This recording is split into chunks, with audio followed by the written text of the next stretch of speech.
Hello, everyone. This is another episode of Girl Dadding. I am Marcel, and that is my daughter. Kiyani. Yes, that's you. And so, this is going to be another episode in which Kiyani and I talk about dating and some of the parameters and boundaries that go into our relationship as daddy and daughter as she navigates the waters of dating life. And so she had some questions she wanted to ask. And I said, hey, this would be good for the podcast. And so I don't have really any idea of, I have one idea of a question she's going to ask. After that, who knows? So, Kiani, let's yap. Yes, let's yap, y'all. Okay. So, like my dad says, I am currently navigating the waters of dating life, and I have a friend, and he's a really important friend, a really special friend to me. And I've known him since I was a junior in high school, and so like things are kind of moving along. And so as I'm getting older, my relationship with him as it's starting to evolve. How my father reacts and operates with our relationship also has to evolve. So I wanted to ask my dad a few questions about where things are going and like how he feels about certain things and just also like where he gets some of his parenting in this regard from. One of the first things I want to ask you, Poppy, is the question that you know about. How can he better connect with you now that we're getting closer? The other day I went to his house and Poppy dropped me off, and my friend asked me, he was like, should I have gone down to the car to say hi to your dad? Should I have tried to spark a conversation? And I was like, no, like that's more of my mom's thing. But then again, I don't know. So Poppy, like, one, like answer that. Would you have wanted him to come speak to you at the car? And then two, like, how can he connect with you if that's not the way? I don't, he didn't have to come down. I think an acknowledgement from him to me and me to him was sufficient. I don't, you know, I'm not trying to interfere. That's probably a bad word. He doesn't have to make inroads with me, so to speak. As long as he treats you well, he's going to be okay in my book. We're not going to be buddy buddy. We're not going to be close friends for two reasons. First and foremost, because of the obvious age difference. I don't need friends who are your age. So I'm okay with that. That doesn't mean he's a bad guy. Doesn't mean that I dislike him. But I don't. We don't have to be social in order to be cordial and courteous and respectful. And so, secondly, I mean, I would say he doesn't need to connect to me. If he wants to, I'm really not sure how that's going to work while you all are in this stage, because let's look 10 years down the road. If he's my son-in-law, that's different, Hmm. but you all aren't there yet. So, I don't feel bad about keeping our space in that regard. Again, as long as he is good to you, he is respectful of you, and if you like him, then I'm going to give you the freedom to like him and to engage with him on that level. But I don't feel I that we he and I need to make a different connection on a higher level than that. Okay, I get that. That makes a lot of sense. But do you notice how mom kind of interacts with him when we're on the phone at home sometimes? So like if we're on the phone, which we are on the phone a lot, um, my mom will come in my room and she'll speak, they'll hold a little conversation. She'll ask him about like how things are going with him, but you don't really do that. But I was just wondering if you noticed that. I have, and that's one of the differences in personality between your mom and me. She's much more. She looks for a conversation with your people. I've never been that way. I've always wanted your peers to have this certain I want it to have this certain aura and mystique around your peers, you know, Okay. and it's not that I'm trying to be scary, but I want them to know I am not their friend. And Mm, so I want to be your parent. I don't want to get in the way of you enjoying your time with your peers. I don't want to discourage you from having fun. And yes, they may see me as this big bad monster who never smiles and never speaks, and you know, I'm okay with that. Because I know I'm not as prickly as as people may perceive me to be. So hmm I want a healthy distance in terms of that social arena. But I don't wish him ill. hmm When he's around, I speak, we shake hands. I want to give him that kind of respect. But again, I don't need that kind of interaction. And I don't want him to need that from me in order for him to date my daughter. Okay. So I think based on what I've seen of you two and how I see you two interact, he obviously has a good sense of comfort around you, and that's good. And from what I can tell, you two Mhm. haven't crossed any boundary lines that would lead me to say, okay, you two need to rethink this because you're doing some things and engaging in some things that I don't want you to do. But again, I have to respect the fact, Yanni, you are growing older. And so, what I wouldn't let you do at 11 would be silly for me to restrict you from doing at this age now. So, as you get closer to adulthood, I've got to loosen the reins more to respect you growing up. Um, I don't, again, I don't want him to feel he has to connect with me in order to have a sturdy relationship with you. So, again, from what I can tell, he's an upstanding young man. I don't have any significant complaints about him. He has not shown me any reason to be concerned about you being with him. And so you two are rocking and rolling. Keep it up. Okay, so I want to get into boundaries now and Okay. some of the boundaries that you set for me when my friend comes over and where you kind of get the boundaries from and like how you kind of approach this. Hmm. Um, so for the viewers, one of the rules when my friend comes over is he cannot come in my room. We have to stay in the living room. We have to sit on the couch. My parents, if when they're home and stuff like that, like they're not in the living room with us. Like that's one of the I will say graces that we have is like we do get the living room to ourselves, but one of the rules is he cannot come in my room. And Poppy, I want to ask you where that came from and like why you feel that that is a necessary boundary if you would like to like or share. Um, a couple of things. First, I believe the bed is sacred. And so I think there should be a healthy respect for your personal space, particularly when you don't own the space where your personal space is. Mhm. So when when you get your own space, do whatever you want in your bedroom. But I think there ought to be a level of respect for the parents, and so that's something that I sort of learned or observed, when I was in my teens. But I think a greater influence comes from my girlfriend's father when I was in high school. Mhm.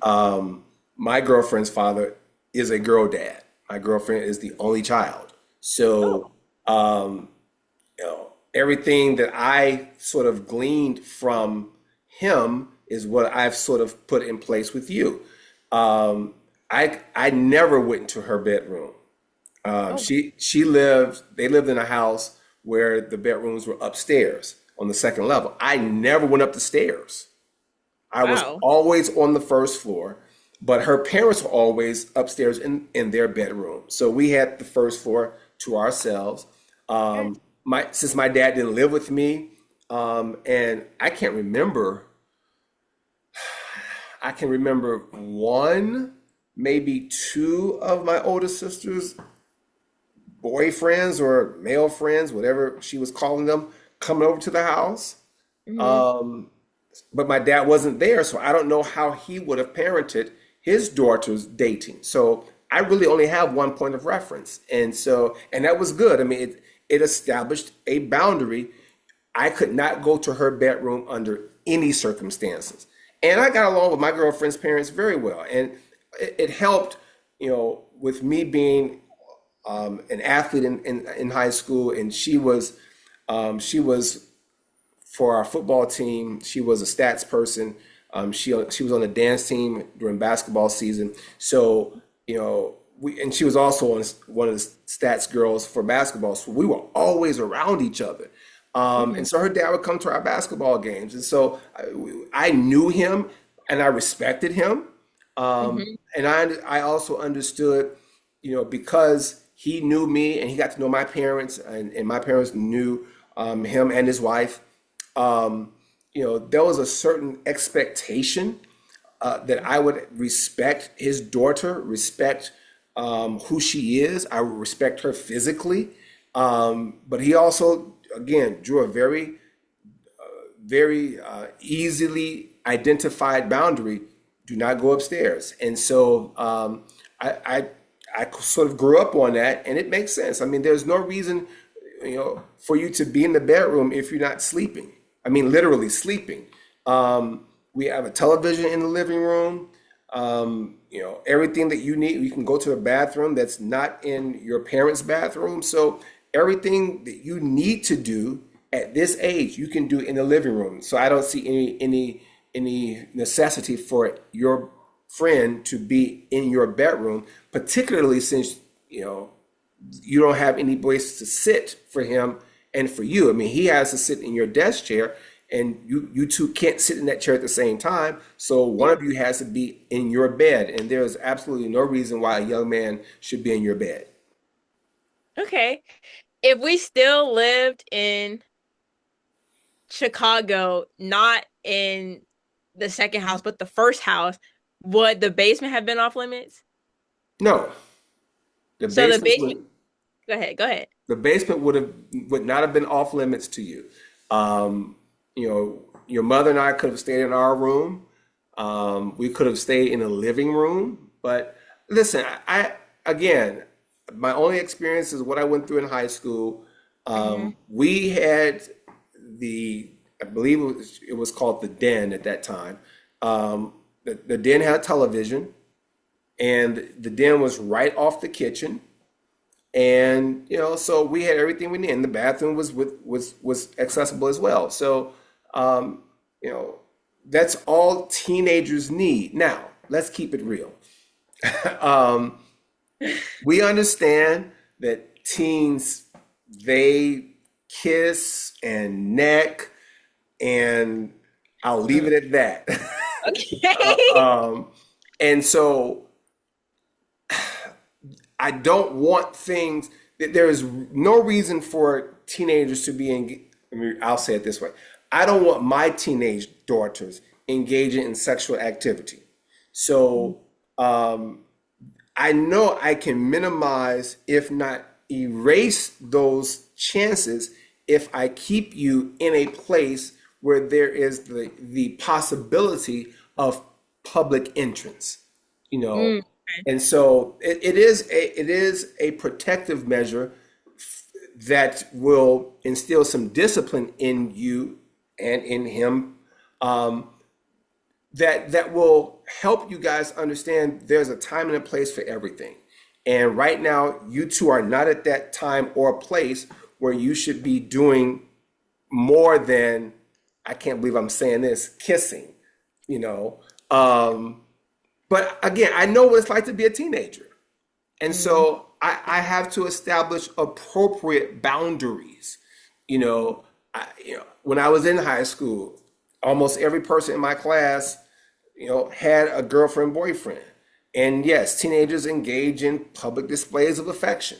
So, um, you know, as much as I may not want my daughters to do that, I also don't want them to be prudes. So, I've got to allow a bit of leeway for Mhm. teenagers to be teenagers and to learn not to ignore or suppress their hormones as they're growing, but learn how to discipline themselves as they deal with the changes their bodies are going through. So I'm trying really, really hard to honor where you are physically Mhm. and socially, and honor where you are in terms of relating to boys. And I think you've done a good job of respecting my efforts to keep some boundaries around you. And I appreciate that. I really do. I said in one of our earlier episodes, I'm grateful to the good Lord above. I have the kind of relationships with both my daughters where they allow me and accept my parenting. They allow me to parent them and they accept my parenting. But that's because I prioritized that when you two were in the womb and when you came out, in those newborn stages, I wanted to be sure I bonded with the two of you. So when you got to be when you got to be your ages now, I didn't have to work to establish that. I can simply Mhm. build on a foundation. And I think the three of us, but me with each of you individually, I think we found a very good niche as daddies and daughters. And, you know, I, I'm grateful for that because that's not a lot of fathers' testimony. I would definitely say, Poppy, your parenting is very easy to follow. Like I really do feel like you don't place heavy restrictions on Kanaya and I, or placed heavy restrictions on Kanaya and currently still me. But I mean, like I feel like you all raised really good kids. So like, I mean, I will say like I always brag that like my parents and like my family don't really give me a hard time and like are very like chill with me, but that's because like I do what I'm told. I do what I'm asked. Because like at the end of the day, I realize like you were a teenager, and so like some of the things that I may think like can't happen to me or won't happen, or I'm just not thinking about, you all have seen, and some things you probably have experienced. So like you're just looking out for me. So like I appreciate you probably for the parenting that you do because I never feel like you're helicopter parenting me, but I always feel like okay, like you're looking out for me, you have my back. Okay, another boundary that I do want to talk about is curfew. So I had a much later curfew than my sister did growing up, but I still do have a curfew. I wanted to ask, is curfew my safety more so now, or is it more so respect for your house now? Because my curfew in high school was like midnight, 12:30, but like now it's like 1:30. So like, well, first, how did you decide the time, and then second, like, what does it stem from? Well, it it's a combination of both your safety and respect for the household. Um, but once you pass the legal threshold, then I don't have any real reason to say you need to be home by midnight. You need to be home by 11:30. You know, when you weren't old enough to be out past a certain time, it was because there was a legal liability. I didn't want you going to jail. I didn't want the police calling me and saying, "Hey, your child should be inside. We picked her up." I didn't want that. So, come in the house. That's one headache less that I have. Well, now you're past that threshold. So, I want to respect that. I don't want to treat someone who's above 18 as if she is 8. That's not good parenting. That's not good child management. So again, my priority, one of my focal points in my parenting, and has always been since I learned we were having kids. I want to respect where my kids are. I want to give my kids opportunity to prove they can handle where they are and maybe even a bit beyond where they are. I'm okay with that. You know, but I've got to encourage them to step forward into their various spaces as they grow and do so with an understanding of what the proper responses are and what the improper responses are. So, you know, I know what it's like to be that age and to be out having fun. So, my parents trusted me. I wasn't a huge risk taker, at least I don't think I was. I don't think my children are huge risk takers. And so I have almost no concern about getting a phone call from the police saying, "Hey, we got your kid. She's acting like a knucklehead." That's not within the realm of possibility as far as I'm concerned because I know you know better. Um, and that gives me peace of mind. That gives your mom peace of mind. Mhm. I think every parent has a twinge of concern when their children are out past 12:30, 1 o'clock, because there really isn't a whole lot going on that you really need to be involved in. But if you're at someone's house at that time and then you get into the vehicle and you're on your way straight home, not really much cause for concern. I mean, things could happen, but heck, things could happen at 9 o'clock in the morning, at 2 o'clock Mhm. in the afternoon. So, but yeah, at this point, you are a young lady. And so I'm still responsible for your safety. So yes, there's a certain level of comfort that I have to have in knowing, she said she'll be home by 12:30. She said she'll be home by 1. And so I'm sort of or subconsciously listening for the door to open around those times. And as you know, sometimes I'm staying up in the living room to make sure that you get in safely. So your safety is always going to be top of mind for me, always. As you are getting older and society is giving you more freedom and giving you more leeway, then I'm going to respect that because you've proven to me I can trust you with extra freedom and extra responsibility. Good to know. I will say, like, I do notice that you do stay up and wait for me to come home, and I really do appreciate that because I have friends who are like, no, when I come home late, like the house is silent, everybody's asleep. My mom be asleep, but Poppy's always awake, so Mhm. I appreciate that. Okay, so next question I have is about if my friend becomes my boyfriend, how Which he is, but I mean, we're not going to go there okay, yet. okay, okay. But when it is official, how have you thought about how you are going to feel considering I will be the first to bring somebody home and like officially have a boyfriend? Like you haven't dealt with this before. Well, I kind of have because I mean, I've met him.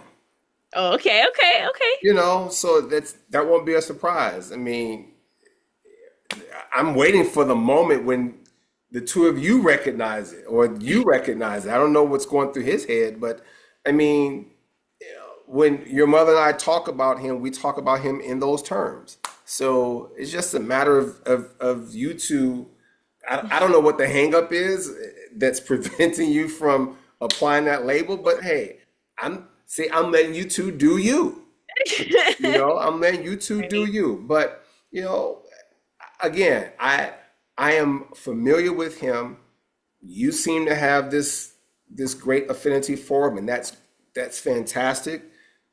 He seems to be vibing you. That's good too. And so, as long as he's good to you, as long as he doesn't hurt you physically, you know, he's going to disappoint you. He's going to do something that if it doesn't break your heart, is going to bend it severely. And that happens with human beings. There are plenty of times I did that with your mom. I did that with other girlfriends I've had. So that happens. And he's gonna cause you to fall and scrape your knees. You got to get up, wipe some dirt on it, and keep going. But if he does something egregious to hurt you, then he's gonna have problems. Plain and simple. So, but I'm not really. I don't have that on my radar because again, you two seem to be at a point where you're not afraid to have difficult conversations. I know we've talked about that offline. And that's encouraging because it shows maturity. And if you two can continue to keep it a buck and make sure you're not hiding the essentials from each other, things will work out the way you want them to. And if for some reason they don't, hey, wipe your hands, cast your rod back into the water, and get a new fish. Okay. This has been a really enlightening conversation, like seriously, because as I am getting older and also trying to navigate this, I am realizing that like this is the first time you're doing this too. So like we're kind of figuring this out together. Yeah, So but I'm figuring it out. Oh, this is my first time from this end. I mean, yeah, the again, I parent perspective. right, I I didn't understand when I was in high school with my high school girlfriend the value I was getting from my Mhm, experience with her and her parents. mhm, But again, I've tried to take a little bit of all of my experience before I became a father to influence and inform my fatherhood. And mhm. so, since I didn't have anything under my own roof to review, I had to think about how I engaged with my girlfriend's father. And again, I mean, I respected him, always spoke to him, acknowledged him, and just wanted to be sure I was in good standing. Didn't try to be his friend, Mhm. and he didn't try to be my friend. But there was never a time where I felt like that I was intimidated, so to speak. Again, cautiously respectful, but I knew because his daughter was his only child. Mhm. I knew if I screwed up with her, then there would be some accountability. So Mhm. that's kind of the perspective that I tried to bring to you and your sister. Okay, last question, and then we gonna wrap it on up. So I was talking to my mom in Oh the boy. kitchen, and she mentioned that she wouldn't mind going on a double date. So how would you feel about going on a double date with the two of with all four of us? um, I don't Nothing think. like, go ahead. No, I want you to finish. I wouldn't want to do anything like dinner. Like I feel like that's just too like that's In your just face, too yeah, intimate. but like something like Hut Shack or like Top Golf, like some like an activity. You wouldn't want to? No, particularly where you guys are as of now, or as of the time we're taping this. I'm just I'm not drawn to doing anything social with him, and that's not because I don't like him. It's not because I disagree with anything he stands for. Um, it's that's not a necessity. I want him to focus all of his energy on pleasing you and connecting to you. Okay. He doesn't have to court me. He doesn't. Yeah. He needs to respect me as your father. That's all. And a simple, hey, how you doing, Mr. Kerr? A handshake. We good. Okay. We good. Because as far as I can tell, you've never heard me say anything negative about him. You've never heard me badmouth him. You've never heard me complain to you about him. Your mother has never heard that because none of that is in my spirit as far as he's concerned. So we're good. All right. Okay. Now, I suspect and I understand it because again, I've been there. He may feel like he has to do something to ensure he's in my good graces. So you can tell him as long as he does right by you, he won't have any problems by me. Okay. And I mean that with as much sincerity as I can muster. As long as you're good with him, I'm good with him. Plain and Okay. simple. Now, yeah, us going to putt putt, going to a baseball game, the four of us, no, I don't see that happening. Okay. Okay. Okay. And that's I not a bad thing. That's not a bad no, thing. no, But it's not a bad thing because you said it's not a bad thing. Like it'd be right. different if like you and mommy were kind of similar, and you were like, "No, I don't want to go hang out with him," I'd be like, "Okay, Yeah. No, I now guess. we have a problem." But Yeah. I don't feel any compulsion to be social with people your age. So, I'm good. We good. okay, but that was all the questions I had, so Okay. we can wrap it up Uh, there. All right, good. Well, listen, I appreciate you for having the courage to have this conversation, and have it on this forum or on this platform in this forum. And so, I'm grateful again for, how you are growing and how you are being meticulous about each step. And you are including me when you feel necessary. And so I trust you to make wise decisions, but I feel good when you do ask my input. You make an old man feel real good about himself. Well, we thank you all so much for watching. Remember, this is the Girl Dating Podcast with a dad and his two daughters. We thank you all so much, like I said, and we can't wait to see you guys next time. Bye. Bye.